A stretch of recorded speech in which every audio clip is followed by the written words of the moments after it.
Ruang rapat itu terasa dingin, padahal di luar, mentari Jakarta sedang memanggang aspal tanpa ampun. Aku, Arini Setianingsih, berdiri di depan Dewan Direksi yang telah 5 tahun terakhir ini menjadi keluargaku. Di tanganku, selembar surat pengunduran diri yang terasa lebih berat dari tumpukan laporan keuangan akhir tahun. Seperti yang sudah saya sampaikan, kataku, suaraku berusaha kutahan agar tidak bergetar. Saya, Arini Setianingsih, secara resmi mengundurkan diri dari posisi CEO PT Adijaya Global. Hening. Hanya terdengar desah napas tertahan. Mereka terkejut, tentu saja. Adijaya Global adalah perusahaan rintisanku. Aku yang membangunnya dari sebuah ruko 3 lantai hingga menjadi raksasa di bidang logistik. Aku adalah otaknya, darahnya, dan napasnya. Dan kini, aku menyerahkannya. Mataku beralih ke pria yang duduk di sebelah kananku. Bima, suamiku. Wajahnya tampan, tegas, dan hari ini, ia memancarkan aura kemenangan yang berusaha ia sembunyikan di balik topeng keseriusan. Aku meraih tangannya yang tergeletak di atas meja. Saya tidak menyerahkan perusahaan ini pada orang asing, lanjutku, tersenyum pada Dewan. Saya menyerahkannya pada suami saya, Bima Pradana. Dia telah bersama saya melalui jatuh bangun perusahaan ini, meski dari balik layar. Saya percaya, di tangannya, Adijaya akan semakin jaya. Tepuk tangan terdengar, beberapa ragu, beberapa terpaksa. Aku tahu apa yang mereka pikirkan. Bima memang suamiku, tapi di perusahaan, dia hanyalah manajer operasional. Menyerahkan tahta CEO padanya adalah lompatan kuantum yang berisiko. Dan untuk memastikan transisi ini berjalan mulus, aku menoleh ke sisi kiriku. Riana, sahabatku, orang kepercayaanku selama ini, akan tetap pada posisinya sebagai direktur keuangan, sekaligus akan menjadi penasihat utama bagi Bima. Riana tahu seluk-beluk perusahaan ini seperti punggung tangannya sendiri. Riana, sahabatku sejak kuliah, wanita yang kutarik dari perusahaan akuntan publik ternama untuk membantuku, tersenyum simpul. Senyumnya teduh, seperti biasa. Saya akan pastikan itu, Mbak Arin, janjinya. Aku membalas senyumnya, lega. Inilah rencanaku. Aku, Bima, dan Riana. 3 serangkai. Aku percaya pada mereka. Aku percaya Bima bisa memimpin, dan aku percaya Riana akan membantunya dengan tulus. Mereka akan bekerja sama membesarkan bayiku ini.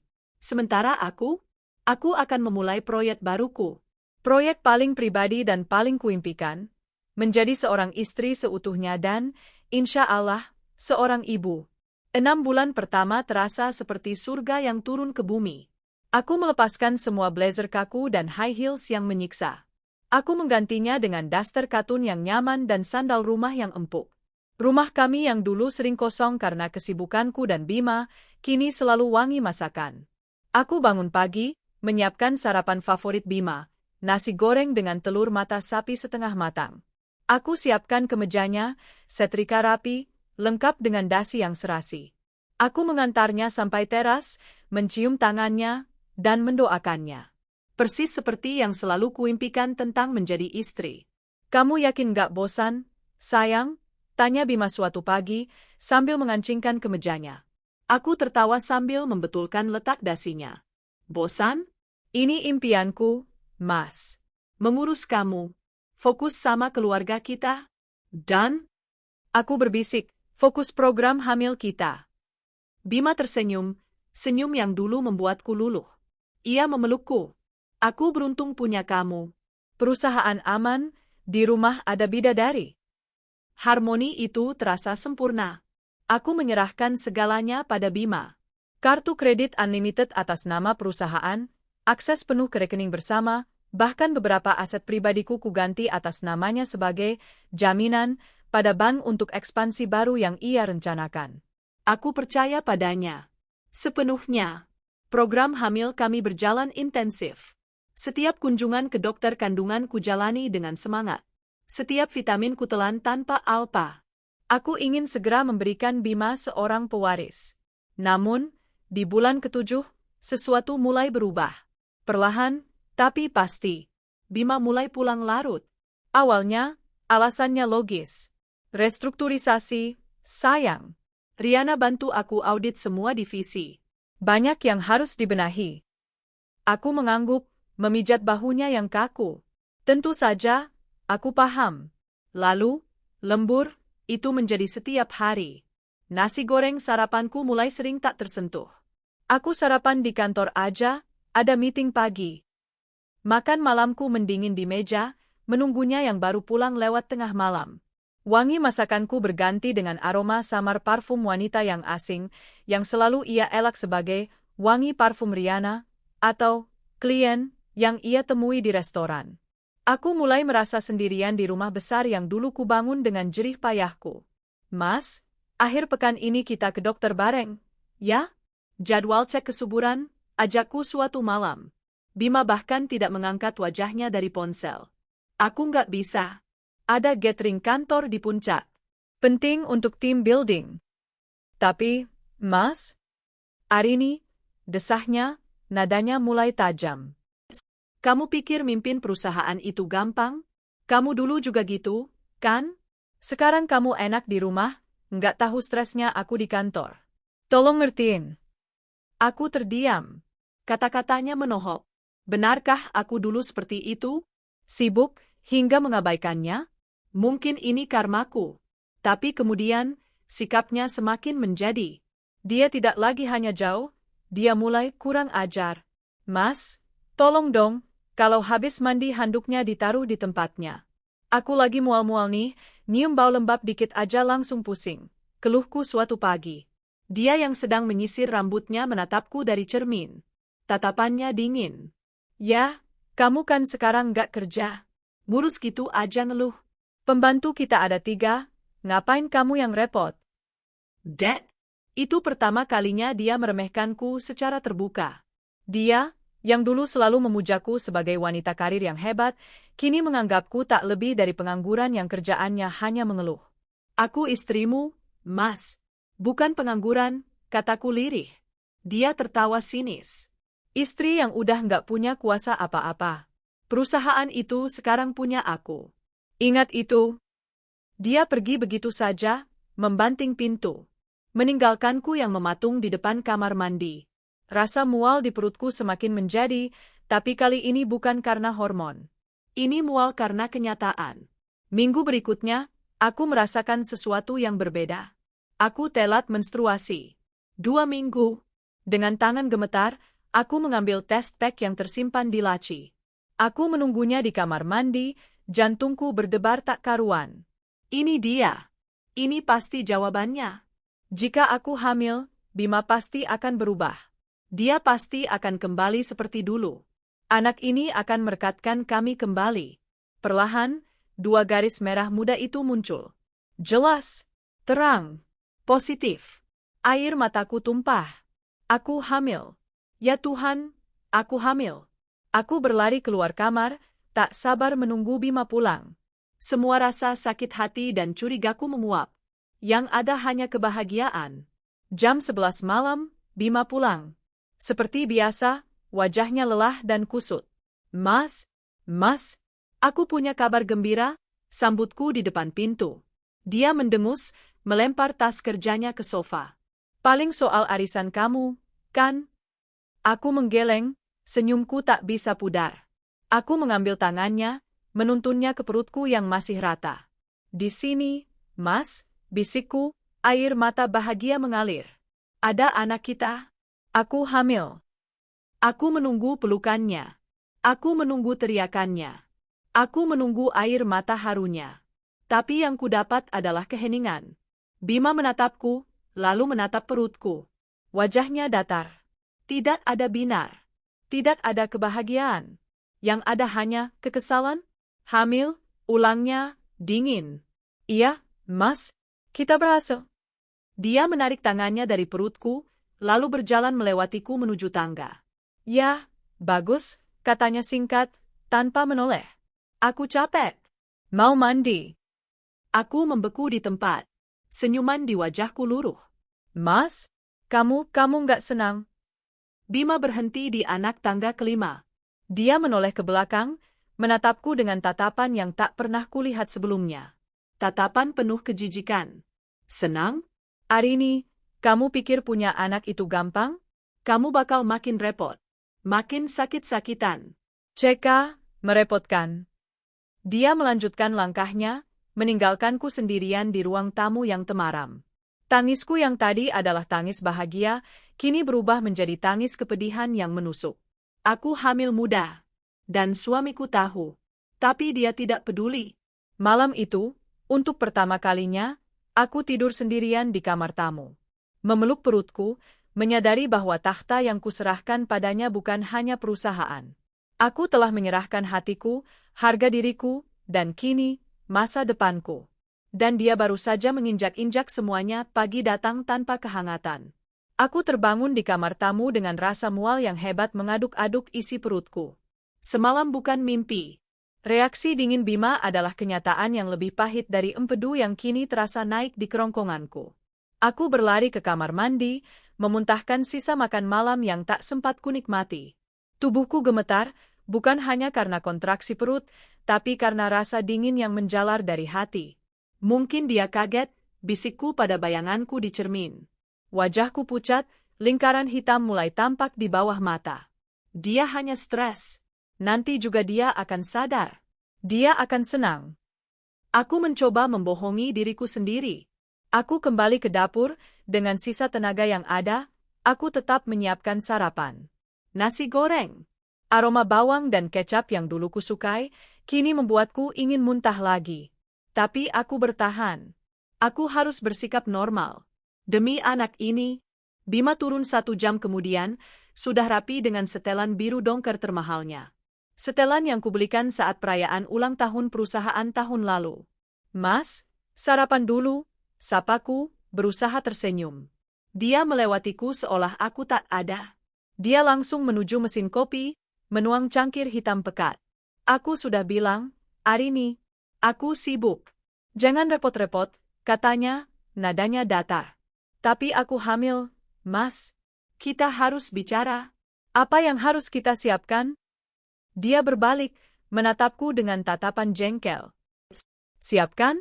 Siapkan apa? Kamu yang hamil, kamu yang urus. Tugasku cari uang. Dan jangan pakai kehamilan kamu itu sebagai alasan untuk jadi manja. Lidahku keluh. Manja? Aku berjuang sendirian dengan mual yang menyiksa ini, dan dia menyebutku manja? Lagi pula, lanjutnya, matanya memindai tubuhku dari atas ke bawah. Aku masih memakai piyama katun longgar.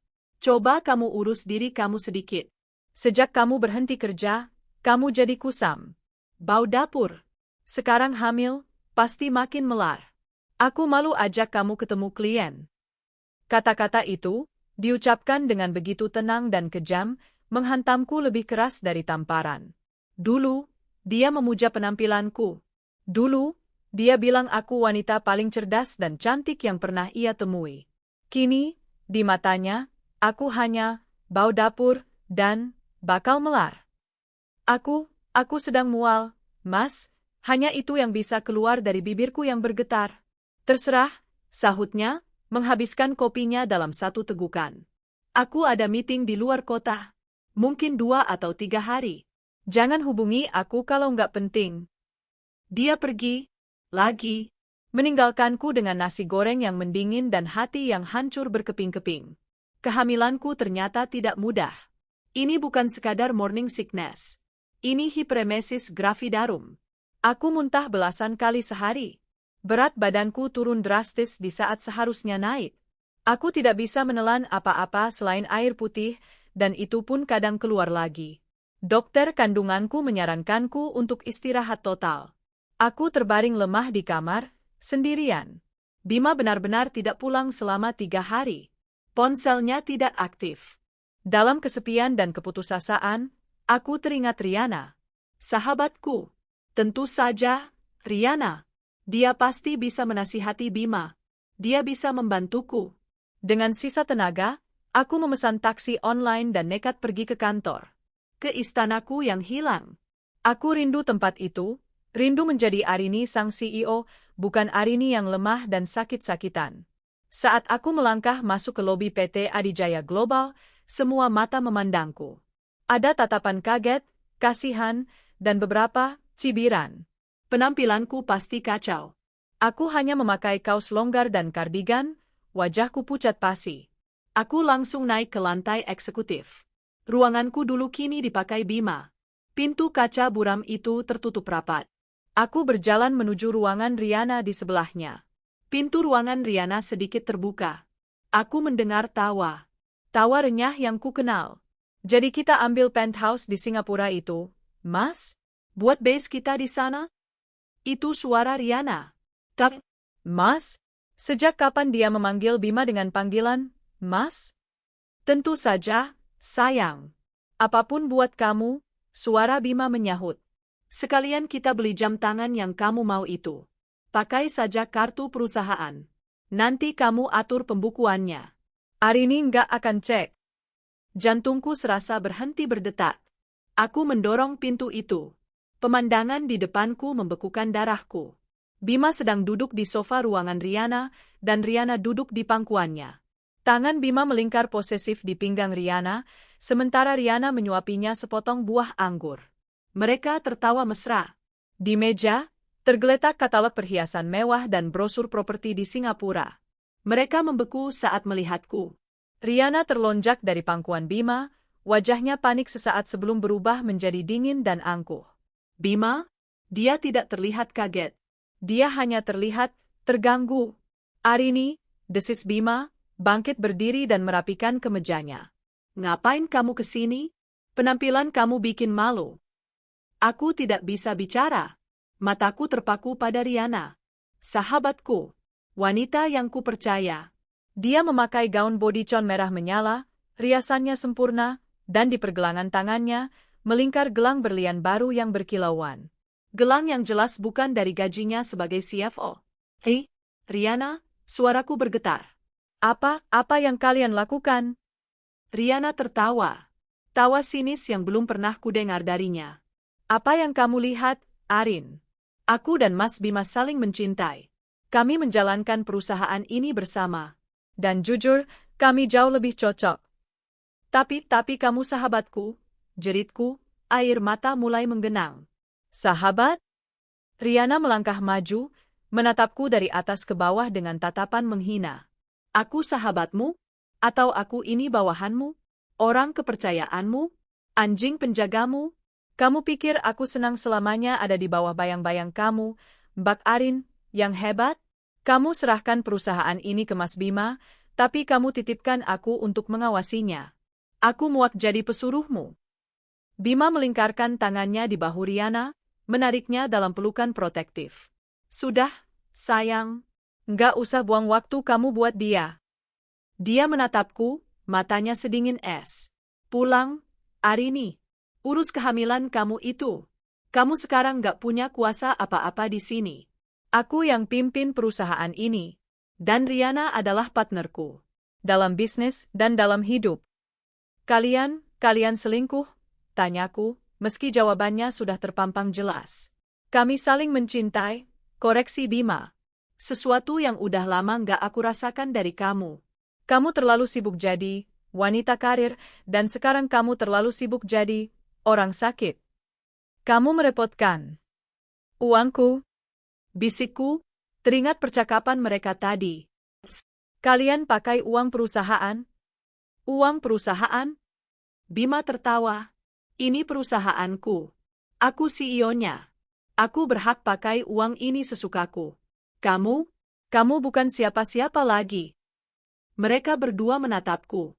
Pasangan yang serasi. Yang satu pengkhianat, yang satu ular berbisa.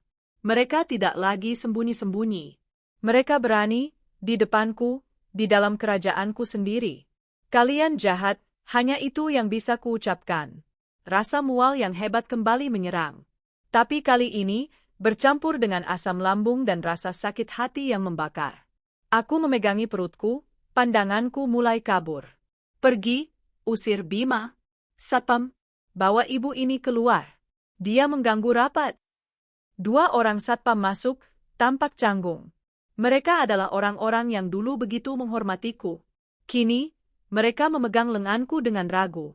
Enggak perlu, desisku, menarik lenganku. Aku berbalik, berjalan keluar dari ruangan itu dengan sisa harga diri yang kumiliki. Aku bisa mendengar tawa Riana di belakangku. Aku berjalan melewati lobi, setiap langkah terasa seperti menginjak duri. Perutku kram hebat. Sakitnya tak tertahankan. Di luar, di bawah terik matahari, aku ambruk. Aku pingsan di trotoar depan gedung yang kubangun dengan darah dan air mataku. Aku terbangun dengan bau antiseptik yang menusuk hidung.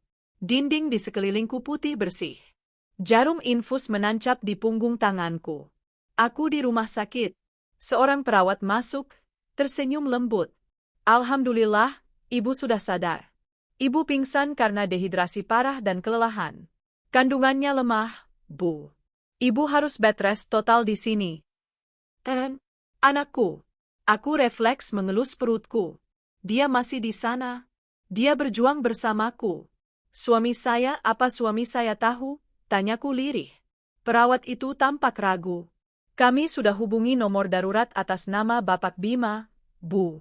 Tapi ponselnya tidak aktif. Kami juga coba hubungi kontak Ibu Riana, tapi juga tidak diangkat. Tentu saja mereka tidak mengangkat. Mereka sedang sibuk. Sibuk merencanakan liburan ke Singapura. Sibuk menghabiskan uangku. Sibuk merayakan kemenangan mereka di atas penderitaanku. Aku sendirian. Terbaring kritis di ranjang rumah sakit, berjuang untuk kehidupan anakku. Sementara suamiku dan sahabatku tidak peduli sama sekali. Air mata panas mengalir di pelipisku. Ini bukan lagi hanya soal sakit hati. Ini soal perang.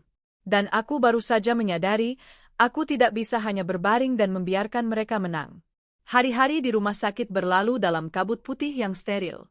Satu hari melebur dengan hari berikutnya, hanya ditandai oleh pergantian perawat, kantong infus yang baru, dan rasa mual yang tak kunjung reda. Aku berjuang sendirian. Berjuang untuk 2 nyawa. Ponselku tergeletak bisu di meja nakas. Tidak ada panggilan dari Bima. Tidak ada pesan dari Riana. Keheningan itu lebih menusuk daripada kata-kata kejam yang mereka lontarkan di kantor. Mereka benar-benar tidak peduli. Aku bisa saja mati di sini, dan mereka mungkin baru akan tahu dari tagihan rumah sakit. Kondisiku sempat kritis.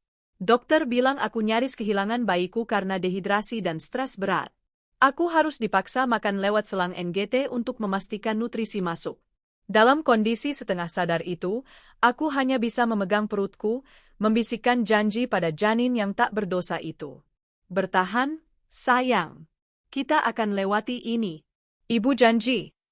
Di hari kelimaku di rumah sakit, setelah kondisiku sedikit stabil dan selang di hidungku dilepas, seorang perawat muda masuk untuk mengganti infus. Dia tampak ceria, berusaha menghiburku. Cepat sembuh ya, Bu Arini, katanya sambil tersenyum. Biar bisa nyusul teman-temannya yang lagi happy-happy. Aku hanya tersenyum tipis. Teman? Aku sudah tidak punya teman. Itu loh, Bu. Lanjutnya, mungkin merasa canggung dengan keheninganku. Di Instagram lagi ramai banget. Pernikahan CEO Adijaya Global yang baru. Mewah banget, katanya ngalahin Royal Wedding. Jantungku serasa diremas. Adijaya Global? Iya. Bapak Bima Pradana sama Ibu Riana siapa gitu? Cantik dan ganteng banget, serasi. Pestanya di hotel paling mahal di Jakarta. Semua media lifestyle meliput. Darahku serasa surut dari wajahku. Kapan? Tanyaku, suaraku nyaris tak terdengar. Lusa kemarin, Bu. Pas banget, maaf ya Bu. Pas Ibu baru masuk ruang perawatan intensif itu. Saya ingat soalnya. Perawat itu berhenti, menyadari ucapannya. Maaf, Bu, saya nggak bermaksud. Lusa kemarin, saat aku berjuang antara hidup dan mati. Saat dokter bilang kandunganku nyaris tak terselamatkan. Assalamualaikum menikah? Dengan Riana. Tangan kiriku yang tidak diinfus bergetar hebat. Bisa saya pinjam ponsel Anda sebentar? Ponsel saya mati total. Oh, tentu, Bu. Dia menyerahkan ponselnya. Dengan jari gemetar, aku membuka aplikasi Instagram. Tak perlu mencari jauh-jauh. Akun gosip terbesar sudah memajangnya di headline. Sebuah video. Bima, dalam setelan tuxedo yang kubelikan untuknya di Milan, tampak gagah. Di sampingnya, Rihanna, terbalut gaun pengantin berekor panjang, bertabur kristal, tersenyum penuh kemenangan. Mereka berdansa. Mereka berciuman. Di bawah hujan konfeti emas. Judulnya, CEO Adijaya Global resmikan pernikahan impian dengan sang sepuan hati. Air mataku tidak keluar. Yang ada hanyalah rasa dingin yang membekukan tulang sumsumku. Aku terus menggulir. Sebuah foto. Mereka di bandara, memegang paspor dan tiket first class. Rihanna mengunggahnya 10 jam yang lalu. Lokasi, Bandara Internasional Soekarno-Hatta. Keterangan, Bonjour, Paris. Honeymoon romantis bersama suamiku tercinta Bima Pradana. Kamu pantas mendapatkan yang terbaik, sayang. Setelah semua kerja keras kita? Hello. Bonjour, Paris. Mereka berbulan madu ke Paris. Mereka menggelar pesta termewah di Jakarta saat aku kritis. Dan kini mereka terbang ke kota paling romantis di dunia untuk merayakan cinta terlarang mereka. Menggunakan apa? Tentu saja, menggunakan uangku. Uang perusahaan yang kubangun dari nol. Rasa mual kembali menyerangku, tapi kali ini bukan karena hormon. Ini adalah mual karena pengkhianatan paling hina yang bisa dibayangkan. Anak yang kuharap bisa jadi berkat, kini menjadi saksi kehancuran ibunya. Aku mengembalikan ponsel itu pada perawat. Terima kasih. Perawat itu menatapku dengan iba. Ibu? Ibu yang sabar, ya. Aku mengangguk. Tapi di dalam hatiku, api telah tersulut. Sabar? Aku sudah selesai dengan sabar. Suster, kataku, suaraku kini tegas, tanpa getaran. Tolong ambilkan tas saya. Saya butuh charger. Saat malam tiba, ponselku sudah menyala. Aku mengabaikan ratusan notifikasi media sosial yang menandai akunku, mempertanyakan di mana aku sebagai mantan istri atau mantan CEO. Aku membuka kontakku.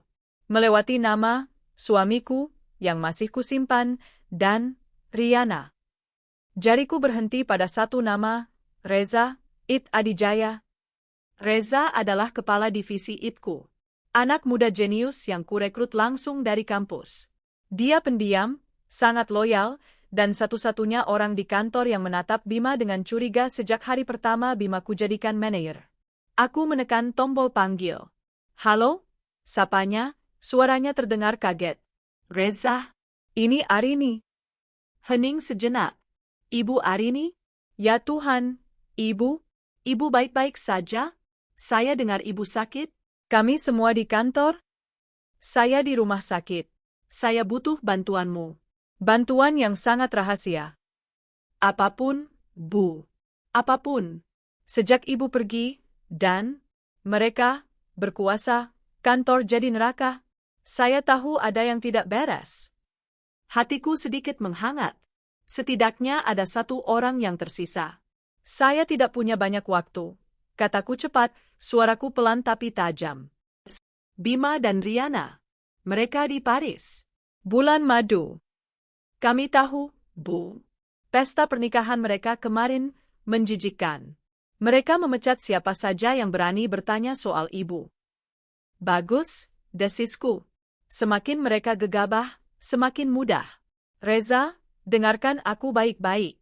Sebelum aku resign, aku memasukkan satu klausul di akta penyerahan kuasa. Klausul asuransi bahagia. Pengacaraku yang menyiapkannya. Bima dan Rihanna, dalam kesombongan mereka, tidak membacanya dengan teliti. Klausul apa, Bu? Klausul yang menyatakan bahwa jika dalam 1 tahun pertama kepemimpinan CEO baru terbukti terjadi malversasi atau penyelewengan dana perusahaan yang merugikan perusahaan lebih dari 20%, seluruh saham pengendali dan aset yang dilimpahkan akan otomatis kembali padaku. Pembuktiannya harus melalui audit forensik independen. Reza terdiam, mencerna. Lalu aku mendengarnya menarik napas tajam. Ibu jenius. Aku bukan jenius.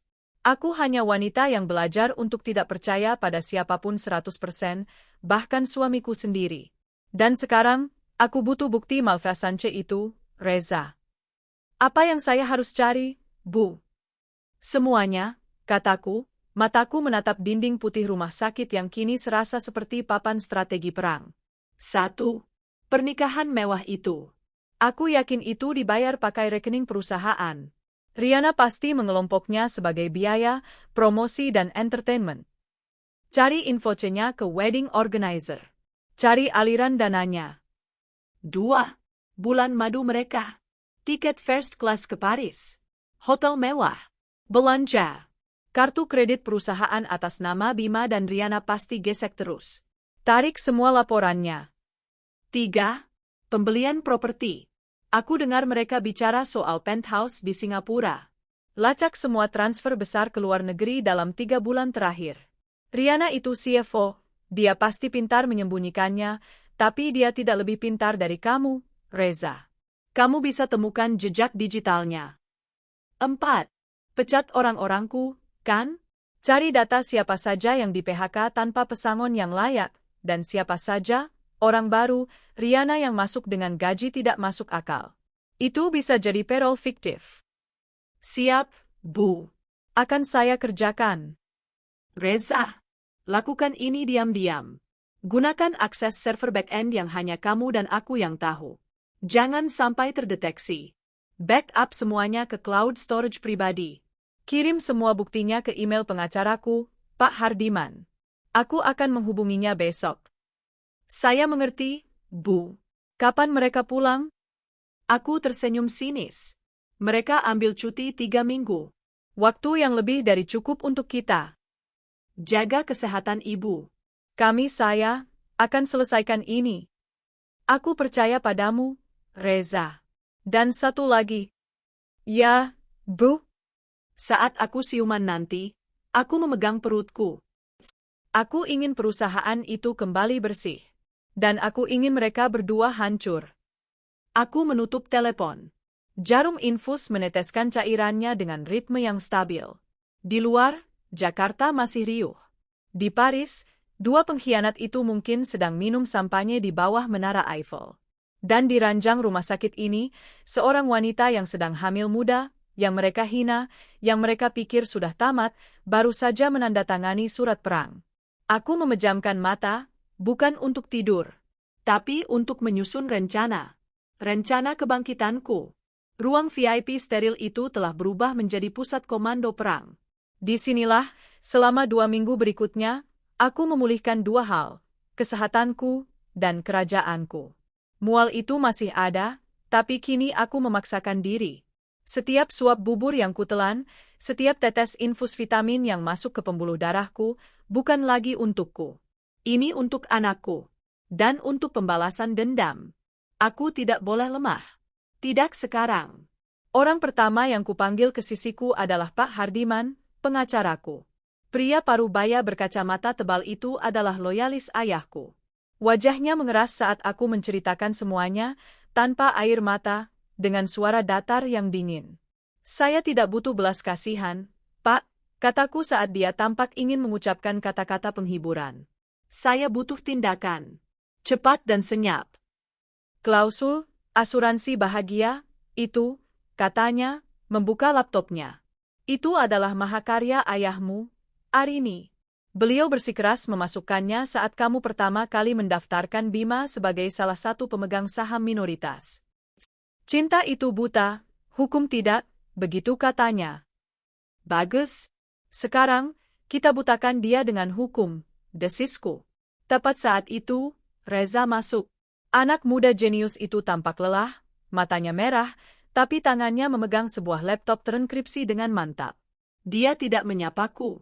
Dia tahu ini bukan kunjungan sosial. Dia langsung menyambungkan laptopnya ke proyektor portabel yang sudah disiapkan Pak Hardiman. Layar putih di dinding rumah sakit kini menampilkan neraka yang mereka ciptakan. Ini baru temuan 10 hari pertama, Bu, kata Reza, suaranya tajam. Selagi mereka bersulang di Paris. Satu persatu, bukti itu muncul. Pertama, info C dari wedding organizer mewah. Total, 10 miliar rupiah.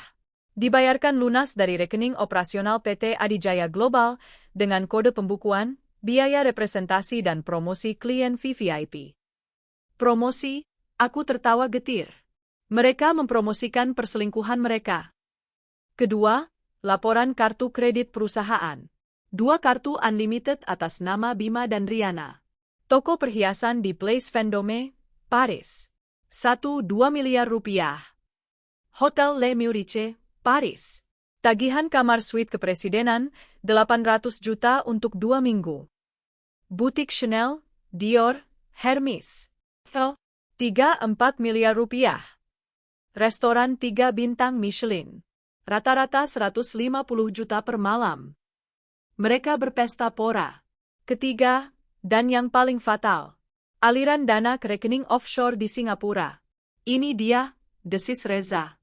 Riana pintar. Dia memecahnya jadi 5 kali transfer dalam sebulan. Total 15 miliar rupiah. Dikirim ke sebuah perusahaan cangkang. Dan perusahaan cangkang itu baru saja membayar DP 25% untuk sebuah penthouse di Marina Bay Sands atas nama Riana Adelia Putri. Pak Hardiman sampai harus melepas kacamatanya. Ya Tuhan! Ini bukan lagi malversance, Arini. Ini penipuan, penggelapan, dan pencucian uang. Klausul asuransi bahagia, terpicu 100 kali lipat. Mataku menatap tajam ke layar. Riana, dia lupa. Rumah dan mobil yang dia tinggali di Jakarta, itu aset perusahaan yang kuberikan padanya sebagai pinjaman lunak. Dia begitu sibuk membeli istana di Singapura, dia lupa rumahnya di sini masih atas namaku. Aku menarik napas panjang. Reza, Pak Hardiman. Lakukan. Apa rencananya, Bu? Tanya Pak Hardiman. Kita ambil alih. Sekarang. Selagi mereka masih di udara, atau masih sibuk berkemas. Langkahku yang berikutnya adalah memanggil orang keduaku.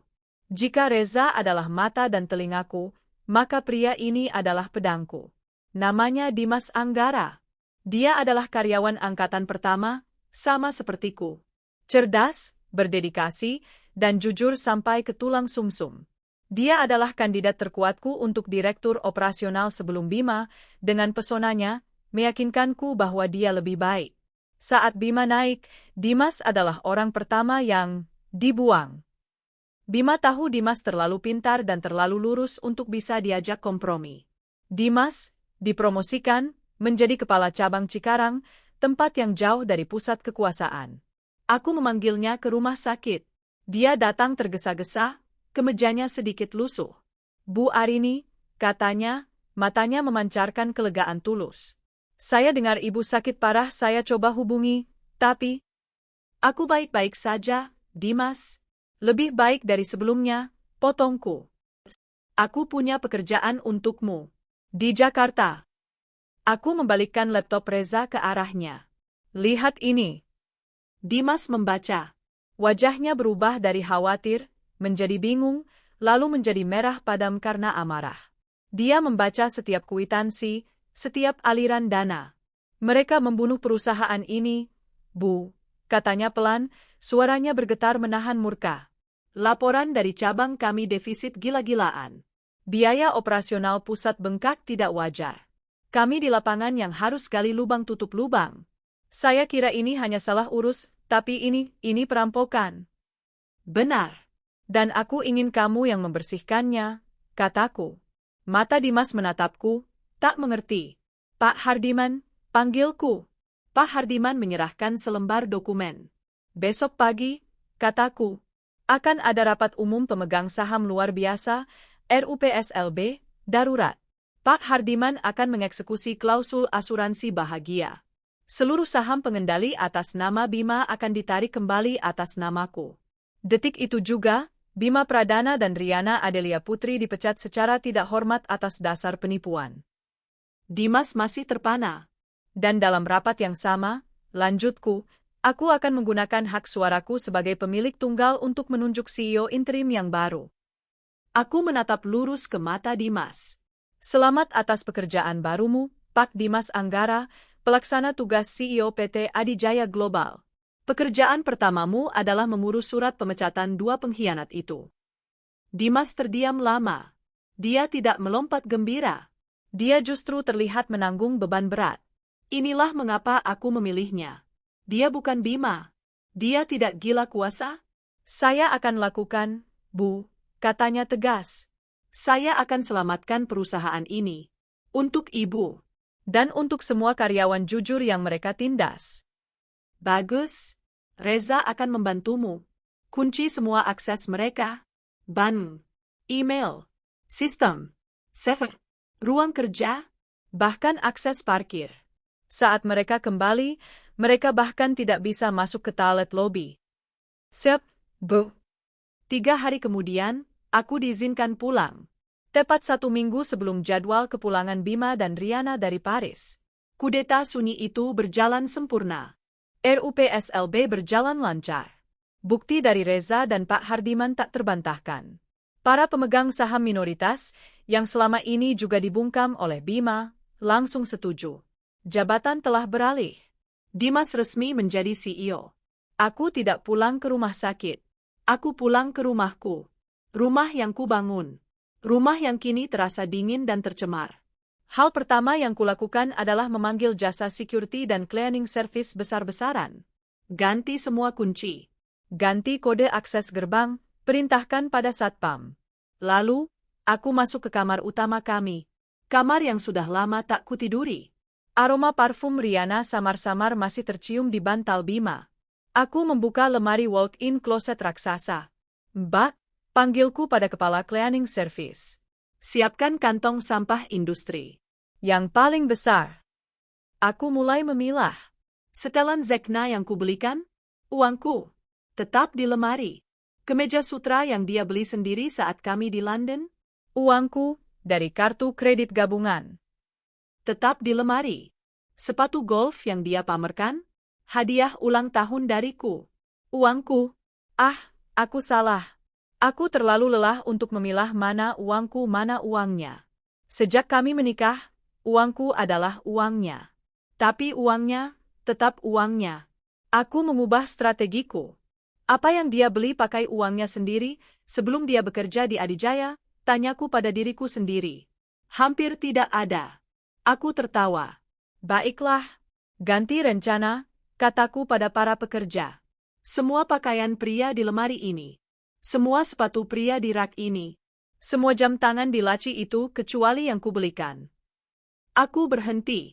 Tidak. Semuanya. Keluarkan semuanya. Para pekerja itu terkejut, tapi mereka menurut. Mereka mulai mengosongkan sisi lemari Bima. Setelan mahal, kemeja, dasi, ikat pinggang kulit, semua dilempar ke kantong sampah besar. Klub golfnya. Koleksi parfumnya. Foto-fotonya. Taruh di mana, Bu? Aku berjalan ke balkon, menatap halaman depan yang rapi. Letakkan semuanya di depan gerbang. Di samping tong sampah. Tapi, Bu, ini barang-barang mahal? Sampah tetaplah sampah, semahal apapun harganya, kataku dingin. Malam itu, aku tidur di kamar utama. Sendirian. Untuk pertama kalinya, aku tidur nyenyak. Secara bersamaan, Pak Hardiman telah bergerak. Atas namaku sebagai pribadi, aku mengajukan gugatan cerai hari itu juga. Alasan, perselingkuhan, penelantaran istri saat hamil dan sakit kritis, dan penipuan finansial. Atas nama perusahaan, Pak Hardiman mengirimkan tim untuk menyegel dan menyita rumah serta mobil dinas Riana. Semua aset yang terbukti dibeli dengan uang perusahaan ditarik paksa. Aku duduk di tepi ranjang, mengelus perutku yang mulai sedikit membuncit. Perusahaan sudah aman di tangan Dimas. Asetku sudah kembali. Rumah sudah bersih. Gugatan cerai sudah masuk. Kini, aku hanya tinggal menunggu 2 tikus itu pulang ke sarang yang sudah tak ada lagi. 2 hari lagi, sayang, bisikku pada perutku. 2 hari lagi pertunjukannya dimulai. Pesawat Airbus A380 itu mendarat mulus di landasan pacu Bandara Soekarno-Hatta. Di kabin first class, Bima Pradana merapikan dasinya, sementara Riana Adelia Putri memoles ulang lipstik merahnya. Aku tidak sabar kembali ke kantor sebagai Nyonya Pradana yang sesungguhnya, desah Riana, bersandar di bahu Bima. Para karyawan rendahan itu pasti akan semakin tunduk. Bima tertawa, menenggak sisa sampanyenya. Tentu saja, sayang. Kita kembali sebagai raja dan ratu. Paris luar biasa, Tapi Jakarta adalah kerajaan kita. Mereka berjalan keluar dari balai kedatangan dengan langkah angkuh. Koper-koper bermerek mereka, hasil jarahan 3 miliar di Champs-Élysées, didorong oleh porter. Mereka menghirup udara Jakarta yang panas dengan rasa kemenangan. "Sopir mana?" Riana mengeluh, mengibaskan tangannya di depan wajah. Harusnya dia sudah siap dengan Alphard. Bima mencoba menelepon sopir perusahaan. Tidak diangkat. Dia mencoba menelepon sekretarisnya. Nomor tidak terdaftar. "Sial," umpat Bima. "Jaringan pasti lagi jelek. Kita pakai taksi premium saja. Sekalian aku mau ke rumah dulu, lihat si Arini." Penasaran juga aku, apa dia sudah keguguran saking stresnya. Riana terkikik. Kasihan sekali dia. "Ayo, Mas.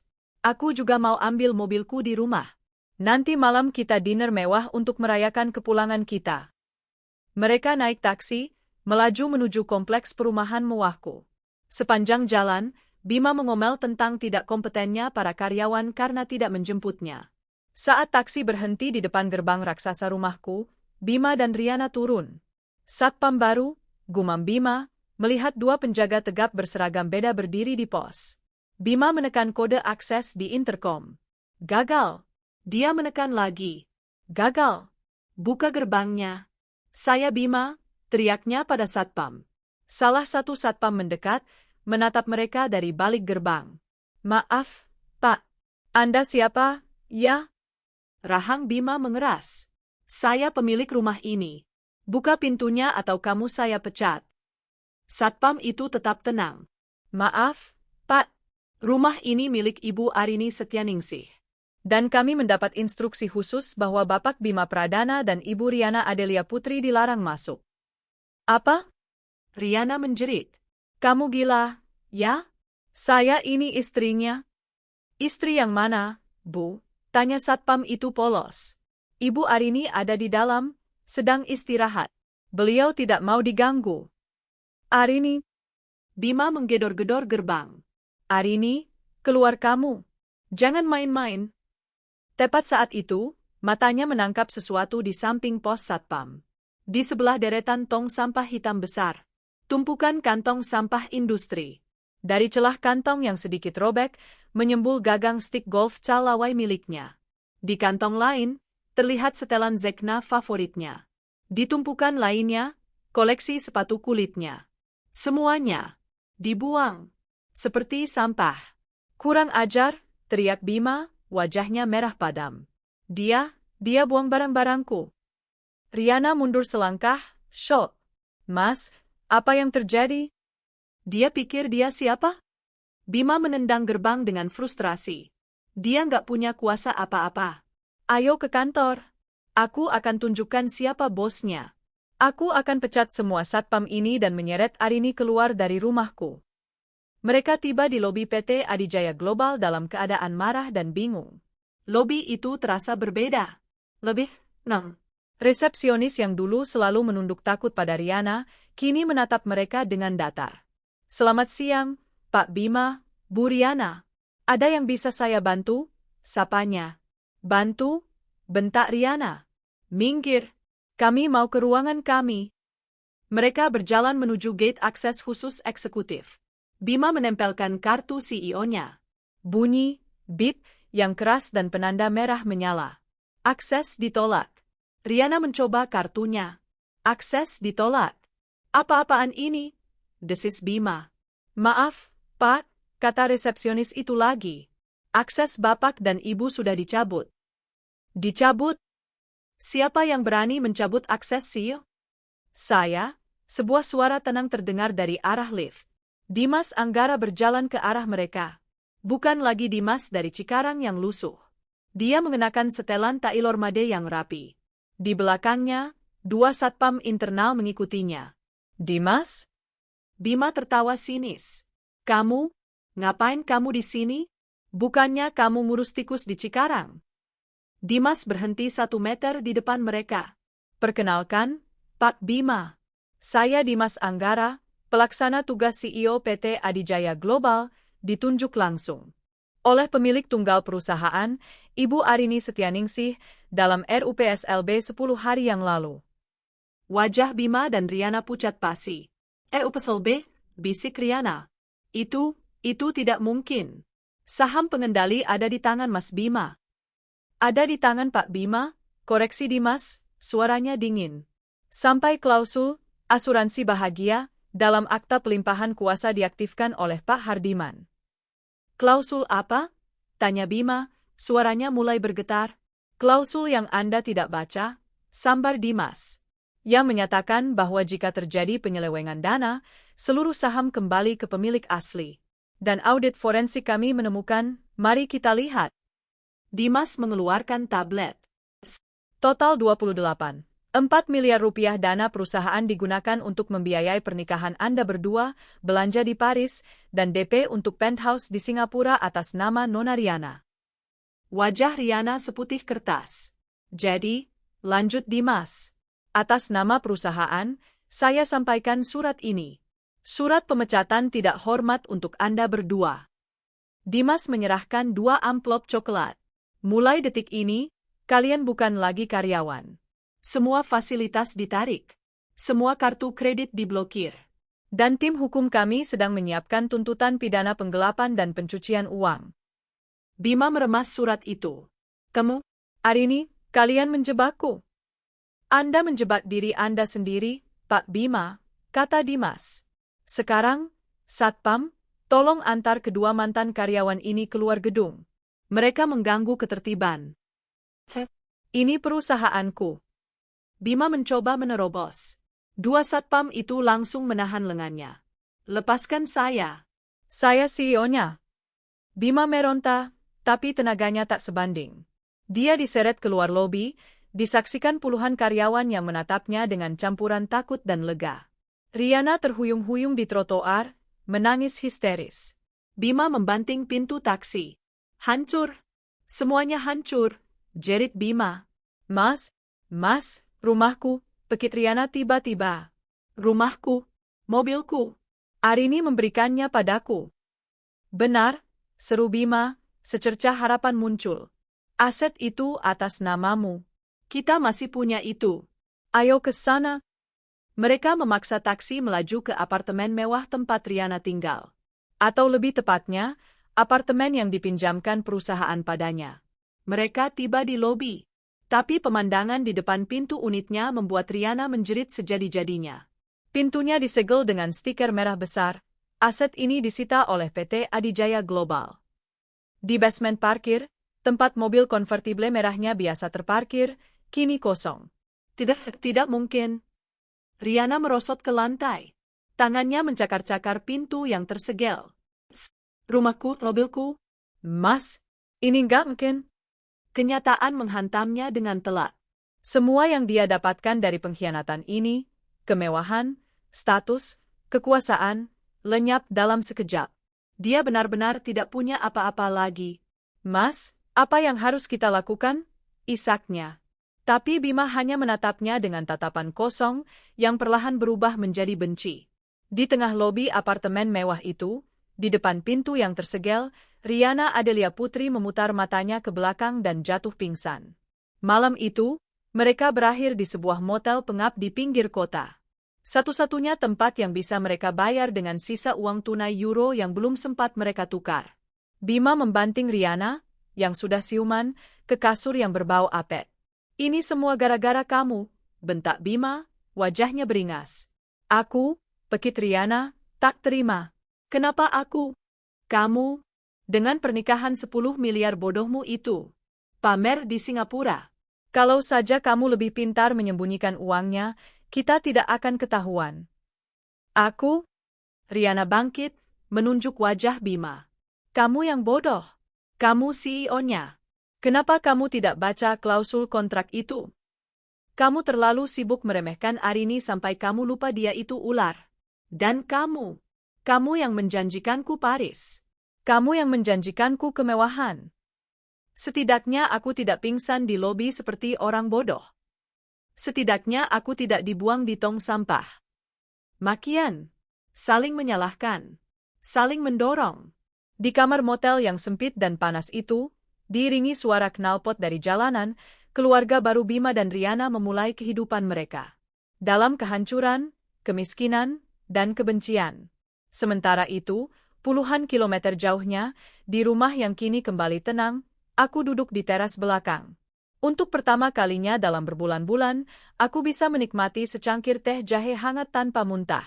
Perutku terasa nyaman. Hatiku terasa damai. Ponselku bergetar. Sebuah pesan dari Dimas. Semua sudah beres, Bu. Mereka sudah tahu. Apa Ibu baik-baik saja? Perlu saya kirimkan sesuatu? Sup hangat? Aku tersenyum. Senyum tulus pertama kalinya. Saya baik, Dimas. Sangat baik. Terima kasih. Fokus pada perusahaan. Saya akan fokus pada pemulihan. Aku meletakkan ponselku dan mengelus perutku yang mulai membuncit. Kita berhasil, sayang, bisikku. Sekarang, hidup kita yang baru benar-benar dimulai. 2 bulan telah berlalu sejak malam pembalasan itu. Rumahku tidak lagi terasa dingin dan tercemar. Aku telah merombak total kamar utama, membuang ranjang besar yang menyimpan terlalu banyak kenangan buruk, menggantinya dengan furnitur baru yang lebih lembut dan menenangkan. Dinding yang dulu kelabu kini berwarna krem hangat. Kehamilanku memasuki trimester kedua. Mual parah yang menyiksaku telah reda, digantikan oleh nafsu makan yang sehat. Untuk pertama kalinya, perutku membuncit bukan karena lapar, tapi karena kehidupan. Aku mulai menikmati kehamilanku. Aku ikut kelas yoga prenatal, membaca buku-buku tentang persalinan, dan mulai merancang kamar bayi di sebelah kamarku. Hidupku mulai menemukan ritme baru yang damai. Ritme yang hanya berfokus padaku dan anakku. Tentu saja, dunia di luar tidak sepenuhnya diam. Gugatan ceraiku berjalan lancar. Dengan bukti perselingkuhan yang vulgar, foto-foto pernikahan mewah itu, dan penelantaran, posisiku sangat kuat. Bima tidak bisa mengelak. Tapi dia tidak menyerah begitu saja. Suatu sore, saat aku sedang menyiram tanaman di teras, sebuah panggilan masuk dari nomor tak dikenal. Arini. Suara itu, suara yang dulu memanggilku, sayang, kini terdengar serak dan penuh kebencian. Bima. Ada apa? Tanyaku, suaraku datar. Aku bahkan tidak repot-repot bertanya dari mana dia dapat nomorku. Kamu benar-benar tega? Teriaknya dari seberang. Terdengar suara klakson mobil, dia jelas di jalanan. Kamu ambil semuanya. Perusahaan, rumah, dan sekarang pengacaramu mengirim surat tuntutan ganti rugi 50 miliar. Kamu mau membunuhku? Aku tersenyum tipis. Aku tidak mengambil apa yang bukan milikku, Bima. Aku hanya mengambil kembali apa yang adalah milikku. Dan soal tuntutan itu bukan dariku. Itu dari PT Adijaya Global. Dari perusahaan yang hampir kamu bangkrutkan. Itu perusahaanku. Bukan lagi, kataku tenang. Dan setelah audit lebih dalam, Dimas dan timnya menemukan lebih banyak kontrak-kontrak fiktif, markup anggaran, dana operasional yang kamu alihkan ke rekening pribadimu bahkan sebelum aku resign. Kamu sudah mencuri dariku jauh sebelum aku menyerahkan takhta itu padamu. Hening di seberang. Dia pasti terkejut kebohongannya yang lebih lama terbongkar. Arini tolong. Nadanya berubah, dari marah menjadi memelas. Aku hancur. Riana dia pergi. Oh, alisku terangkat. Dia menyalahkanku atas semuanya. Dia bilang aku suami tidak berguna. Dia mengambil sisa uang tunai yang kita bawa dari Paris dan kabur. Aku tidak tahu kemana. Aku sendirian, Arin. Aku tinggal di kos-kosan sempit. Kumohon, cabut tuntutannya. Demi anak kita. Anak kita. Sungguh berani dia menyebut nama anak yang pernah dia sebut, merepotkan. Pertama, kataku, suaraku sedingin es. Jangan pernah sebut dia, anak kita. Dia anakku. Kamu tidak peduli saat dia nyaris mati di dalam perutku. Kedua, tuntutan itu akan terus berjalan. Kamu harus membayar kembali setiap rupiah yang kamu curi. Kamu jahat. Kamu wanita pendendam. Aku wanita yang belajar, koreksiku. Selamat tinggal, Bima. Aku menutup telepon. Aku memblokir nomor itu. Selesai. Itu adalah penutup terakhir. Dia boleh protes, dia boleh memaki. Tapi seperti yang dikatakan di premisku, dia tak bisa apa-apa. Dia telah kehilangan semua kekuasaannya atasku. Hubunganku dengan perusahaan kini berjalan profesional. Aku adalah pemilik, tapi aku mempercayakan operasional penuh pada Dimas. Dan dia membuktikan dia adalah pilihan yang tepat. Setiap minggu, dia datang ke rumahku untuk memberikan laporan. Dia tidak pernah datang dengan tangan kosong. Permisi, Bu, katanya sore itu, berdiri canggung di ambang pintu. Saya bawa laporan kuartal ini. Dan, ibu saya membuatkan sup buntut. Katanya bagus untuk ibu hamil. Aku tersenyum. Dimas, sudah kubilang, panggil aku Arini saja kalau di luar kantor. Dan terima kasih supnya, pasti enak. Dimas adalah antitesis dari Bima. Dia pendiam, tapi teliti. Dia tidak mempesona dengan kata-kata, tapi dia meyakinkan dengan tindakan. Dia menghormatiku, bukan karena aku cantik atau menarik, tapi karena dia menghargai otakku dan perjuanganku. Saat kami duduk di ruang kerja, membahas strategi perusahaan, aku merasa hidup kembali. Diskusi kami tajam, cerdas, dan penuh visi. Jadi, kita akan akuisisi perusahaan logistik di Surabaya itu, tanyaku. Benar. Keuangan kita sudah stabil. 3 bulan saya, bersih-bersih, utang yang dibuat Bima dan Riana sudah terbayar. Sekarang saatnya ekspansi. Tepat seperti rencana awal ibu 5 tahun lalu, jelas Dimas, matanya berbinar saat bicara soal strategi. Dia mengagumiku. Aku bisa melihatnya. Bukan dengan tatapan lapar seperti Bima, tapi dengan tatapan penuh kekaguman. Setelah rapat selesai, dia tidak langsung pulang. Itu, katanya, menunjuk ke sebuah kotak kardus besar di sudut ruangan. Kamar bayi. Iya. Aku memesan box bayi, tapi kurir hanya mengantar sampai depan. Sepertinya aku harus panggil tukang untuk merakitnya, keluhku sambil mengelus perutku. Tidak perlu, kata Dimas, langsung menyingsingkan lengan kemejanya. Biar saya bantu. Dan selama 1 jam berikutnya, aku duduk di sofa, minum sup buntut buatan ibunya, sambil memperhatikan CEO PT Adijaya Global dengan sabar dan teliti merakit box bayi untuk anakku. Dia tidak banyak bicara. Dia hanya fokus bekerja, memastikan setiap skrup terpasang kencang dan aman. Saat selesai, dia mengelap keringat di dahinya. Sudah selesai, Arin. Kuat dan aman. Terima kasih, Dimas. Kamu tidak perlu repot-repot. Dia menatapku, lalu menatap box bayi itu, lalu menatap perutku. Ada kelembutan di matanya. Bukan repot, katanya pelan. Dulu, saya selalu ingin berterima kasih pada ibu pada kamu karena sudah memberi saya kesempatan pertama di Adijaya. Tapi saya tidak pernah tahu caranya. Sekarang, biarkan saya membantu. Apa saja, anggap saya teman. Aku tersenyum tulus. Teman. Aku suka itu.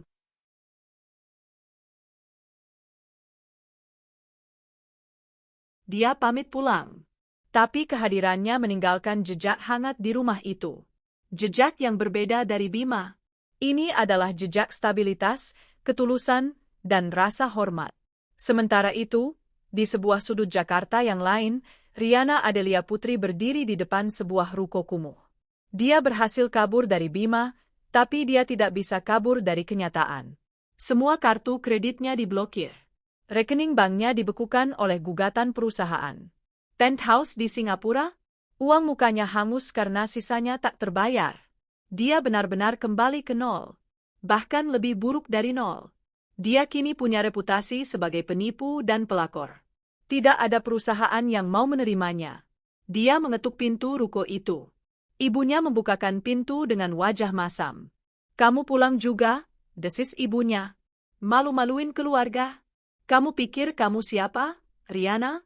Sekarang semua orang tahu kelakuanmu. Riana menangis. Bu, Bima jahat. Arini dah. Bukan mereka yang jahat. Kamu yang bodoh, bentak ibunya. Sekarang masuk. Bantu saya lipat kardus. Kamu harus bayar utang-utang bapakmu. Riana, sang mantan CFO yang glamour, yang biasa memakai Dior dan menginap di Paris, kini berakhir di gudang sempit, melipat kardus pesanan catering dengan air mata berlinang.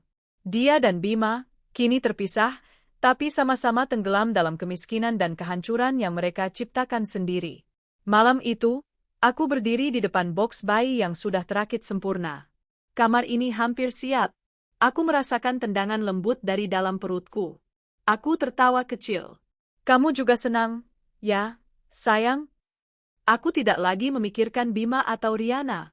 Mereka adalah bab yang sudah kututup. Kini, aku bahagia dengan anak dalam kandunganku. Aku punya perusahaan yang sehat, rumah yang damai, dan seorang teman baik yang pelan-pelan mungkin bisa menjadi lebih dari itu. Hidupku baru saja dimulai. Bulan-bulan terakhir kehamilanku adalah masa paling tenang dalam hidupku. Trimester ketiga membawa rasa lelah yang wajar, tapi juga kedamaian yang luar biasa. Perutku kini membuncit besar, menjadi pusat duniaku. Setiap tendangan kecil di dalamnya adalah pengingat bahwa aku tidak sendirian. Aku memiliki pejuang kecil yang menemaniku. Perusahaan berjalan mulus di tangan Dimas. Dia adalah CEO yang kutunjuk, tapi perlahan, perannya dalam hidupku melampaui itu. Dia adalah teman yang bisa kuandalkan. Dia masih datang seminggu sekali untuk laporan, tapi kini selalu ada agenda tambahan. Saya bawakan dokumen tender yang baru, Arin, katanya suatu sore, meletakkan map di meja. Dan, ini martabak keju. Yang di dekat kantor, katanya ibu hamil suka yang manis. Dimas, kamu terlalu memanjakanku, kataku sambil tertawa, menerima kotak hangat itu. Anggap saja, insentif untuk pemilik perusahaan, kilahnya, tapi telinganya sedikit memerah. Dia tidak pernah lancang. Dia tidak pernah melewati batas. Tapi kehadirannya yang konsisten adalah jangkar bagiku. Dia melihatku dalam bentukku yang paling tidak menarik, menurut standar Bima, perut besar, kaki bengkak, wajah lelah tanpa riasan, namun tatapannya tidak pernah berisi apapun selain rasa hormat. Dan, jika aku tidak salah duga, kekaguman yang tulus. Malam itu, seminggu sebelum tanggal perkiraan lahir, aku terbangun oleh rasa kram yang hebat. Awalnya kupikir itu hanya kontraksi palsu. Tapi kemudian, air ketubanku pecah. Aku sendirian di rumah besar itu. Jantungku berdebar kencang. Panik. Siapa yang harus kuhubungi? Tanganku bergetar mencari ponsel.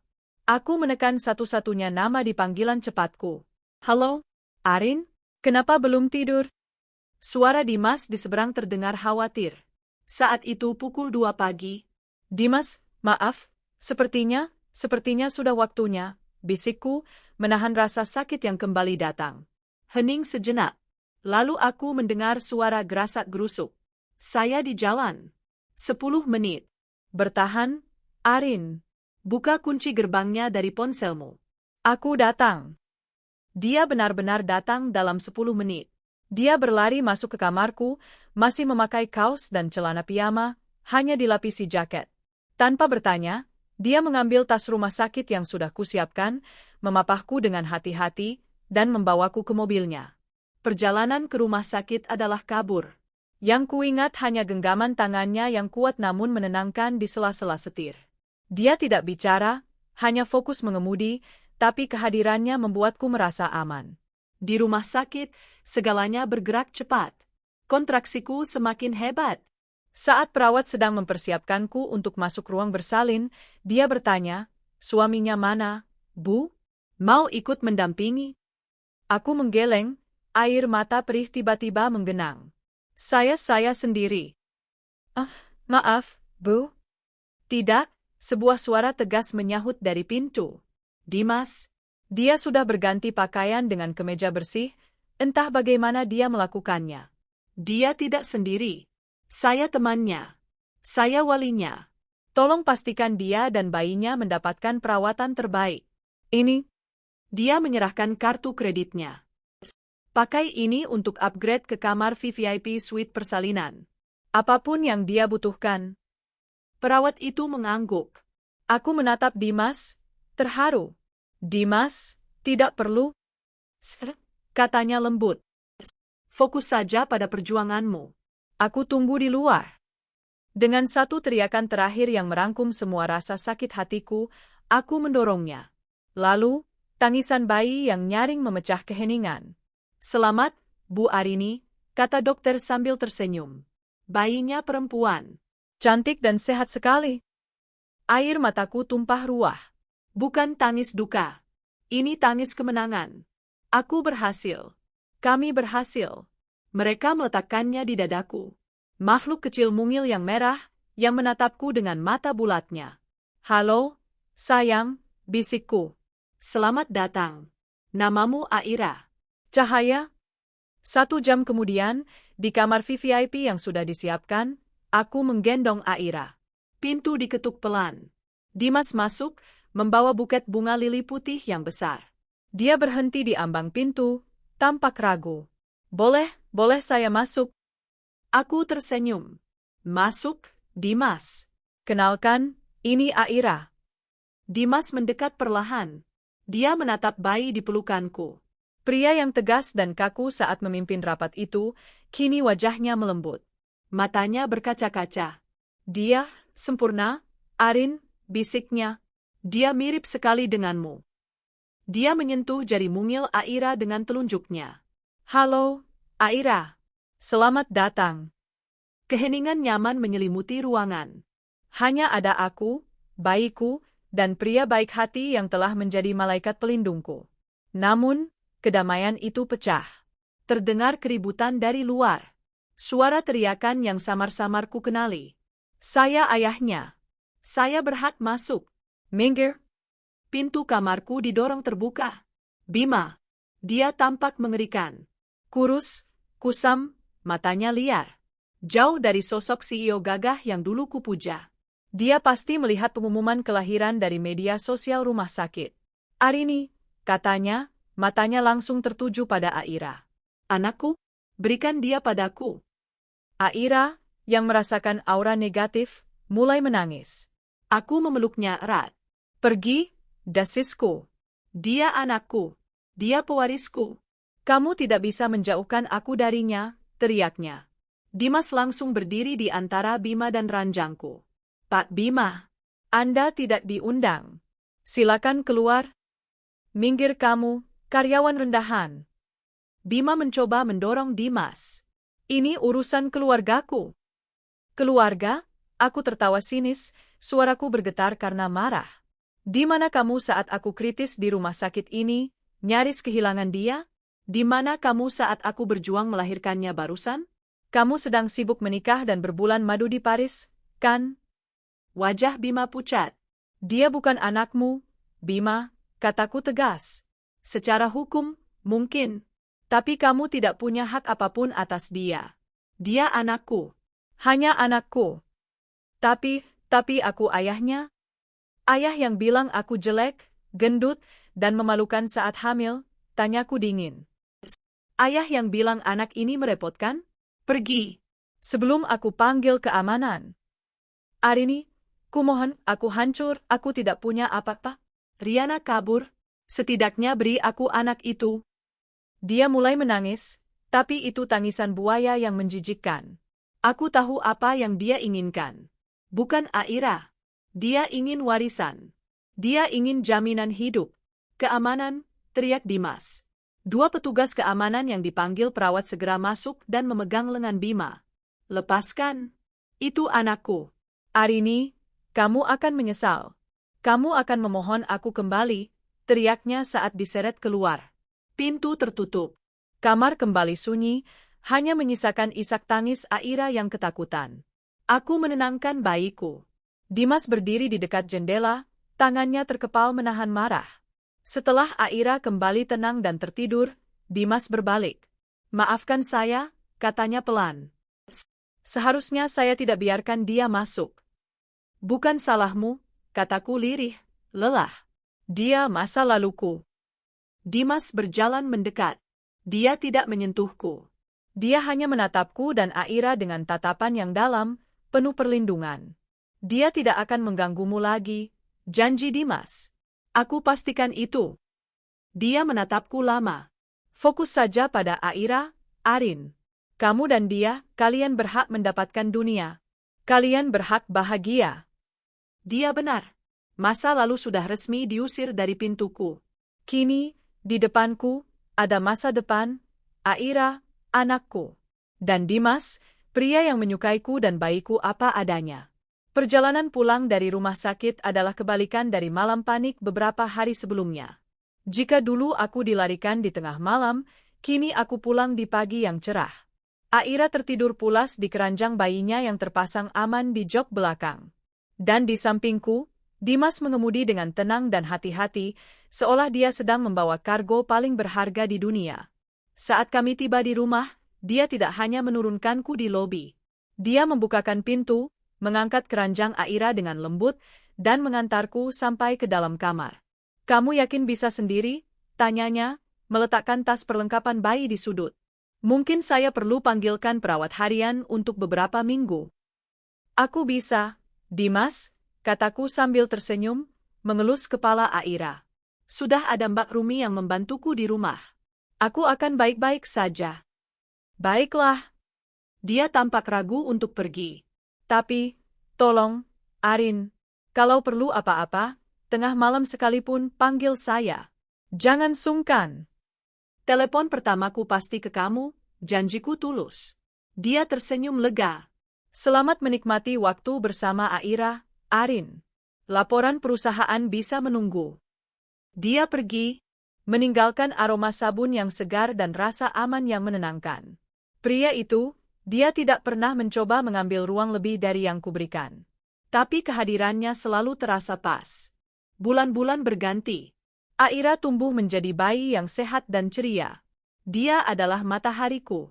Setiap senyumnya, setiap celotehnya, adalah penyembuh bagi luka-luka lama yang pernah menganga. Rumah yang dulu terasa kosong dan dingin, kini penuh dengan tawa bayi dan mainan berwarna-warni. Aku menikmati peranku sebagai ibu. Namun, aku juga tetaplah Arini, sang pemilik Adijaya Global. Hubunganku dengan Dimas berevolusi. Dia masih CEO-ku. Tapi dia juga menjadi sahabat terdekatku. Rapat mingguan kami tidak lagi kaku. Kadang, kami melakukannya di taman belakang rumahku, sambil aku menyusui Aira. Dimas akan mempresentasikan data dan proyeksi di tabletnya dengan suara pelan agar tidak membangunkan bayiku. Dia tidak pernah membuatku merasa seperti Bima, yang menganggapku jelek dan merepotkan saat hamil dan mengurus anak. Sebaliknya, Dimas sering menatapku dengan cara yang berbeda. "Kamu luar biasa, Arin," katanya suatu sore, saat aku berhasil menenangkan Aira yang rewel sambil memberi instruksi soal tender baru lewat telepon. "Kamu bisa mengurus bayi dan mengurus perusahaan di saat yang sama. Saya tidak tahu bagaimana kamu melakukannya." "Itu namanya multitasking, Dimas," tandaku. "Bukan," katanya serius. "Itu namanya kekuatan." Kunjungannya tidak lagi hanya soal pekerjaan. Di akhir pekan, dia kadang datang dengan alasan, kebetulan lewat. Dia akan membawakan makanan atau mainan baru untuk Aira. Dia akan duduk di karpet, dengan sabar mengajari Aira memegang mainannya. Aku melihatnya. Pria yang dihormati dan ditakuti di ruang rapat itu, kini tertawa lepas saat Aira berhasil menjambak rambutnya. Saat Aira berusia 6 bulan, aku memutuskan untuk kembali ke kantor. Tentu saja, tidak penuh waktu. Aku sudah membangun nursery room pribadi di sebelah ruanganku. Hari pertamaku kembali, seluruh kantor menyambutku.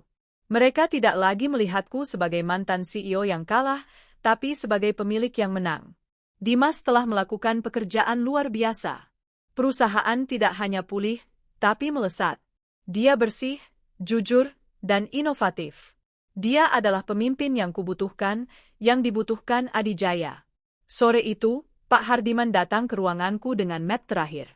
"Sudah putusan, Arin," katanya. "Bima?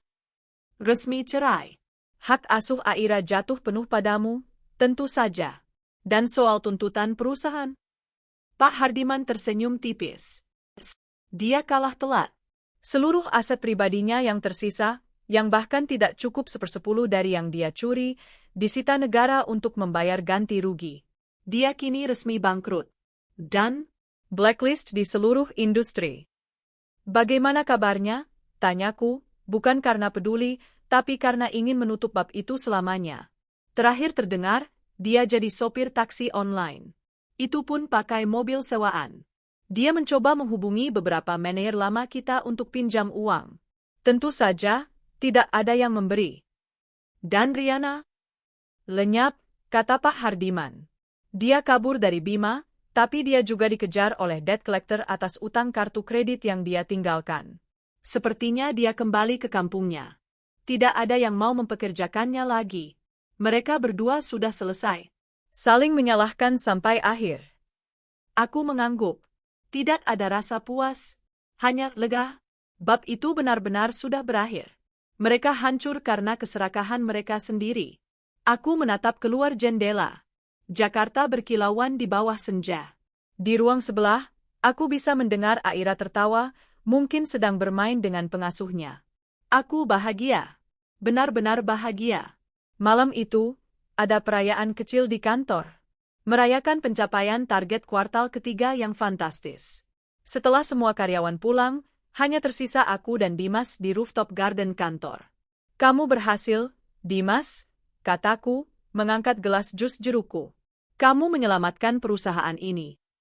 Dimas tersenyum, menatap lampu kota. Bukan saya, Arin. Kita. Kamu yang membangun fondasinya.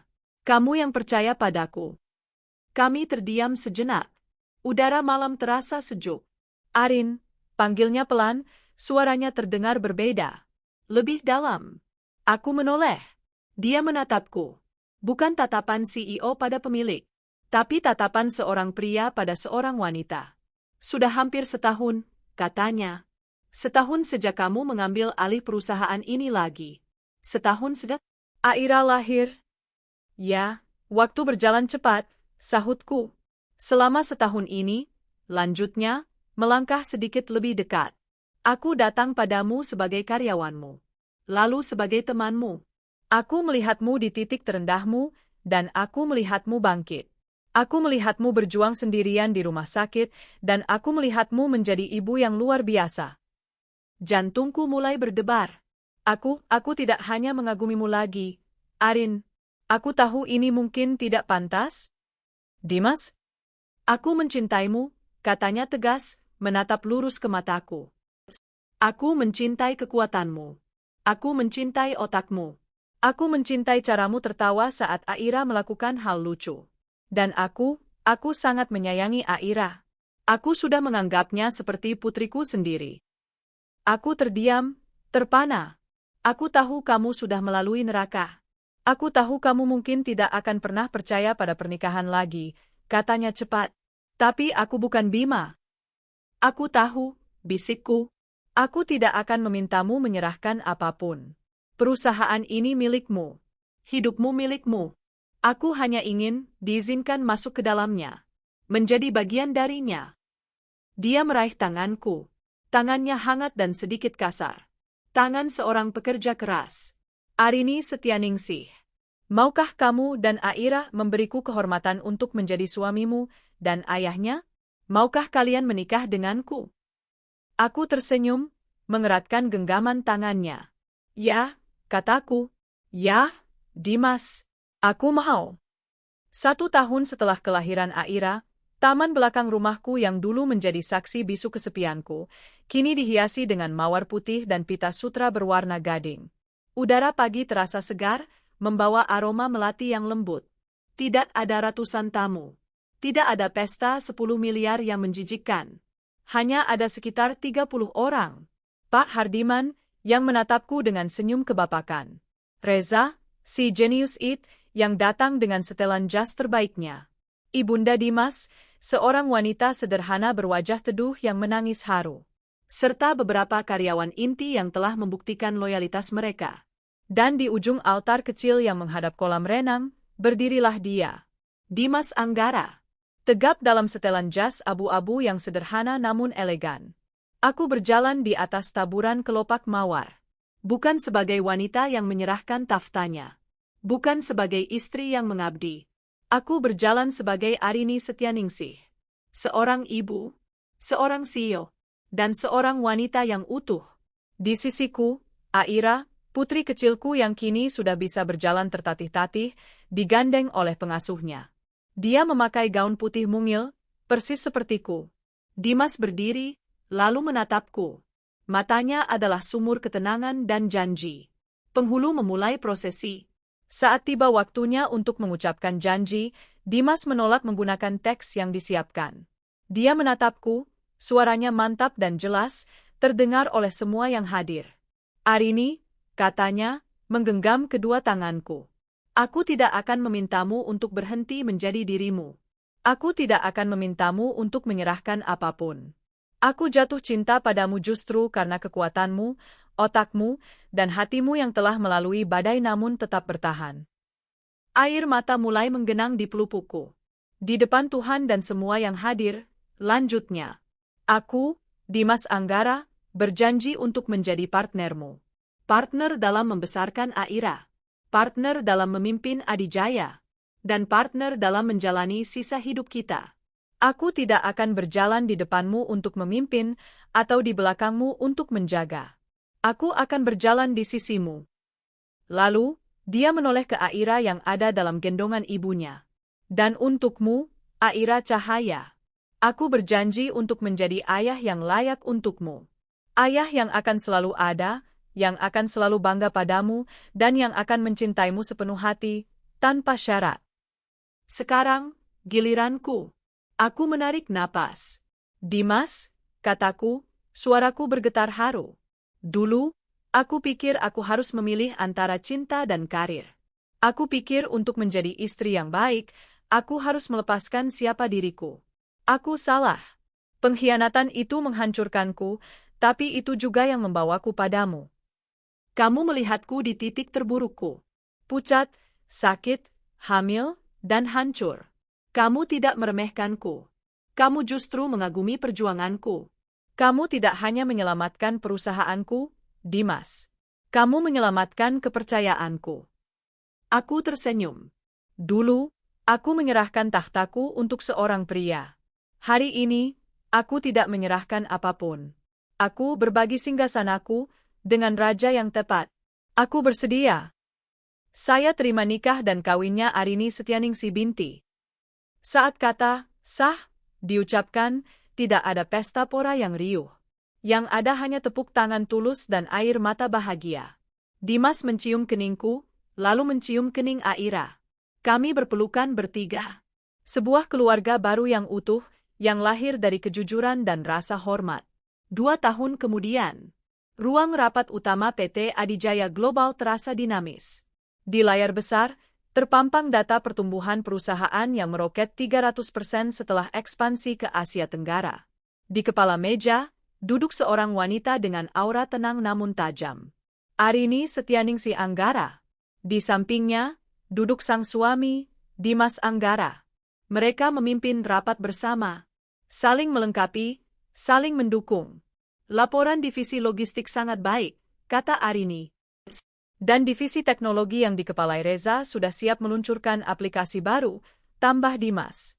Mereka adalah power couple yang sesungguhnya. Sore itu, mereka pulang bersama. Rumah mereka kini lebih hangat. Aira, yang berusia 3 tahun, berlari menyambut mereka di pintu. "Papa, Mama." Dimas langsung mengangkatnya, melemparkannya ke udara. "Jagoan Papa." Arini tersenyum, meletakkan tasnya. "Tadi Aira belajar apa di sekolah?" "Aira gambar." "Gambar Papa, Mama, Aira, sama dedek bayi," katanya polos, menunjuk ke perut Arini yang sedikit membuncit. Di tempat lain di Jakarta, di sebuah warung nasi di gang sempit yang pengap, seorang pria kurus dengan mata cekung membanting piringnya. "Sialan. Nasi segini aja 20.000. Kamu mau meras saya, hah?" Wanita penjaga warung yang tak kalah kusam, dengan rambut acak-acakan, balas membentak. "Kalau nggak punya uang, nggak usah makan di sini, Mas. Kamu pikir ini panti sosial?" Pria itu adalah Bima. Dan wanita itu adalah Riana. "Ini semua gara-gara kamu, Bima," jerit Riana. "Coba dulu kamu nggak bodoh. Coba kamu baca kontrak itu." "Gara-gara aku," balas Bima, mendorong bahu Riana. "Kamu yang boros." Pernikahan 10 miliar. Pamer di Paris. Kamu yang bikin kita hancur. Makian itu terus berlanjut. Mereka memulai keluarga baru mereka. Persis seperti yang mereka inginkan, bersama. Tapi dalam kemiskinan, kehancuran, dan kebencian abadi.